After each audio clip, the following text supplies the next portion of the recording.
Qala dzambuka azam amil kursi, dosa kamu yang lebih besar atau kekuasaan Allah?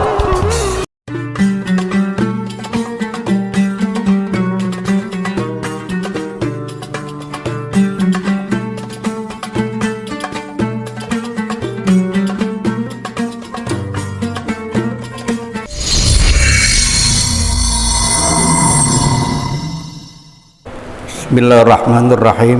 Assalamualaikum warahmatullahi wabarakatuh. Alhamdulillahi rabbil alamin wal aqibatu lil muttaqin wala udwana illa 'alal zalimin. Wassalatu wassalamu ala sayyidina Muhammadin asyrafil anbiya wal mursalin wa ala alihi washabihi ajmain, amma ba'd. Jamaah sekalian, alhamdulillah wa syukurillah kita bisa hadir kembali di tempat yang mulia ini, di waktu yang mulia ini, dalam rangka sholat subuh berjamaah. Kita lanjutkan dengan kajian kitab Mukasyafatul Qulub. Mudah-mudahan semua ini mendapat ridho dari Allah Subhanahu wa Ta'ala. Amin ya rabbal alamin. Masih melanjutkan pelajaran yang lalu, bahwa sifat Allah adalah Maha Pemurah dan menerima taubat dari seorang hambanya betapapun dosa besar yang dilakukannya. Suatu hari Umar bin Khattab bertemu Rasulullah sambil menangis. Faqala Rasulullah, ma yubkika ya Umar. Rasulullah bertanya, apa yang menyebabkan kau Umar nangis begitu sesungguhkan, begitu keras? Faqala ya Rasulullah, bil babi syabun qad ahraqa fuadi wa huwa yabki. Ya Rasulullah, di pintu masjid ada seorang pemuda yang sangat menyentuh hatiku dan dia menangis terus menerus. Faqala lahu Rasulullah, adkhilhu ya Umar. Rasulullah berkata kepada Umar, suruhlah masuk pemuda itu ketemu dengan saya. Faqala fadakhala wa huwa yabki. Pemuda itu masuk dengan didampingi Umar, wa huwa yabki, dan menangis.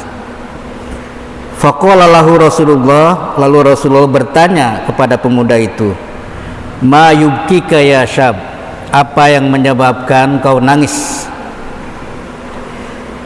Qala Rasulullah, qala ya syab, qala Rasulullah, abkatni dzunubun katsirah. Saya telah melakukan dosa yang sangat besar. Wa khiftu min jabbari ghadban, dan saya khawatir, takut dengan kemurkaan Allah Subhanahu wa Ta'ala kepadaku. Faqala Rasulullah, lalu Rasulullah bertanya, ingin tahu sebenarnya dosa apa yang dilakukan oleh anak muda itu. Asyrakta billahi syai'an, apakah engkau telah melakukan musyrik kepada Allah? Karena musyrik adalah dosa besar. Qala la, tidak. Bukan, saya bukan orang yang musyrik. Lalu Nabi bertanya lagi, aqatalta nafsan bighairi haqqin, adakah engkau membunuh orang yang tidak bersalah? Karena membunuh orang yang tidak bersalah adalah sangat besar dosanya. Qala la, pemuda itu menjawab, bukan itu juga. Fa innallaha yaghfiru dzambak, karena Allah akan mengampuni dosamu, walau kana mislas samawati sab'i wal ardin wal jibal, meskipun dosa itu sebesar 7 lapis langit, 7 lapis bumi, dan juga sebesar gunung-gunung yang ada di muka bumi. Qala ya Rasulullah, anak muda itu berkata lagi, dosaku bukan musyrik, bukan membunuh. Dzambi a'zamu min zalik, dosaku lebih besar dari itu. Jadi Nabi juga ingin tahu apa sebenarnya dosa pemuda yang dilakukannya.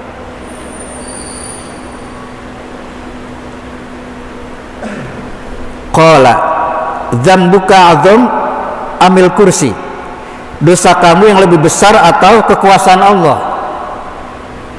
Nabi bertanya kepada pemuda itu. Qala dzambuka azam am ilahuka, yakni afullah, dosa kamu lebih besar atau Tuhan kamu, kemaafan Allah lebih besar dari kamu, bal azam. Fa innahu la yaghfiru dzambal azim illa rabbul azim, tidaklah mengampuni dosa yang besar kecuali Allah yang maha besar. Summa qala Rasulullah, akhbirni an dzambik, katakanlah apa sebenarnya dosa yang kamu lakukan sehingga engkau merasa dosa itu sangat besar. Inni astahyi minka ya Rasulullah, saya malu untuk mengatakannya karena hanya saya yang tahu dan Allah. Saya malu untuk mengatakannya, kata pemuda itu.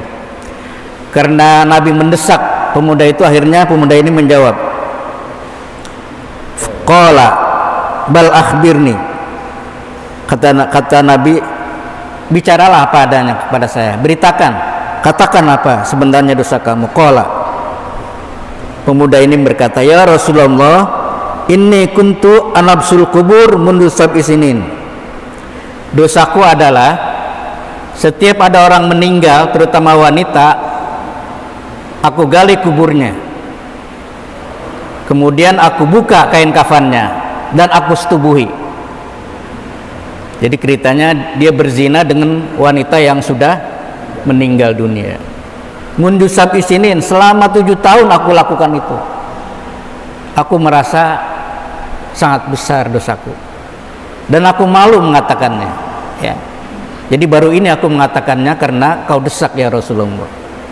Apa kata Allah? Kata Nabi kepadanya, di sini dikatakan, anabsul kubur mundu sab'i sinin hatta matat jariyah min banatil ansor.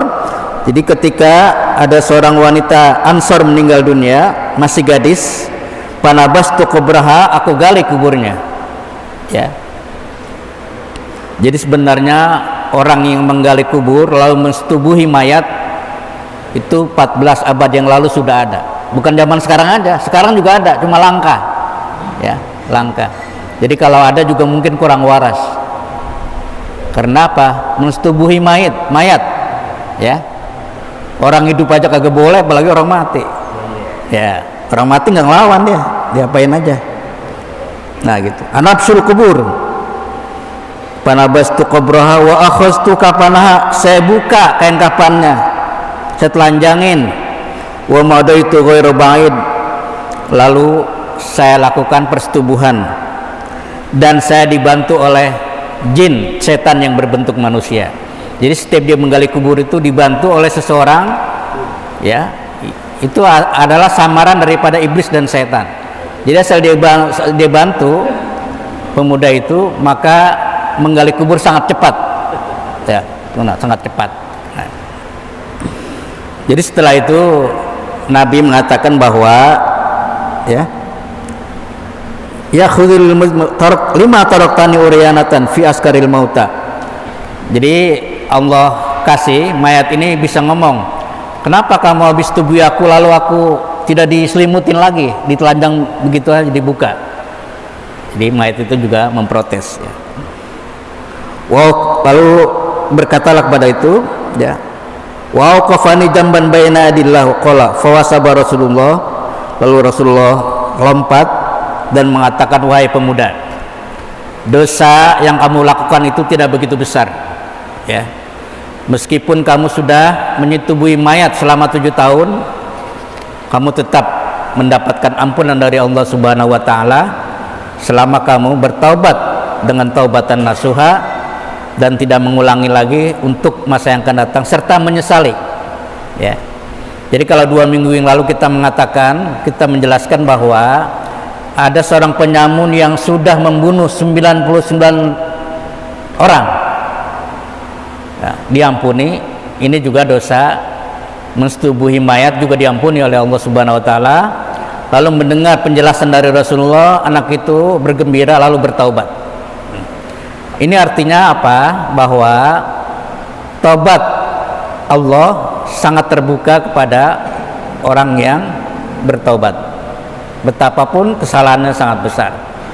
Cuma yang masalahnya, sebelum umur kita itu habis atau napas di tenggorokan, itu taubat seorang hamba masih diterima oleh Allah Subhanahu wa taala. Nah, karena kematian adalah secara tiba-tiba, datang secara tiba-tiba, ja'at baghtatan, maka kita tidak boleh menunda-nunda taubat karena alasan umur saya masih panjang, saya ini masih muda. Karena apa? Karena kalau Allah sudah tutup usia kita, maka tidak ada kesempatan lagi untuk kita bertaubat. Jadi dari pelajaran ini bahwa betapapun besarnya dosa kita, Allah akan mengampuni. Dan yang kedua, janganlah kita menunda-nunda taubat karena ajal kita ditentukan oleh Allah Subhanahu wa taala. Jadi dari cukup sekian, walafu minkum, wassalamualaikum warahmatullahi wabarakatuh.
Mantul, mantap. Minyak apa kalau minyak? Nasi uduk sama jengkol gitu. Nasi uduk sama jengkol sambil kurang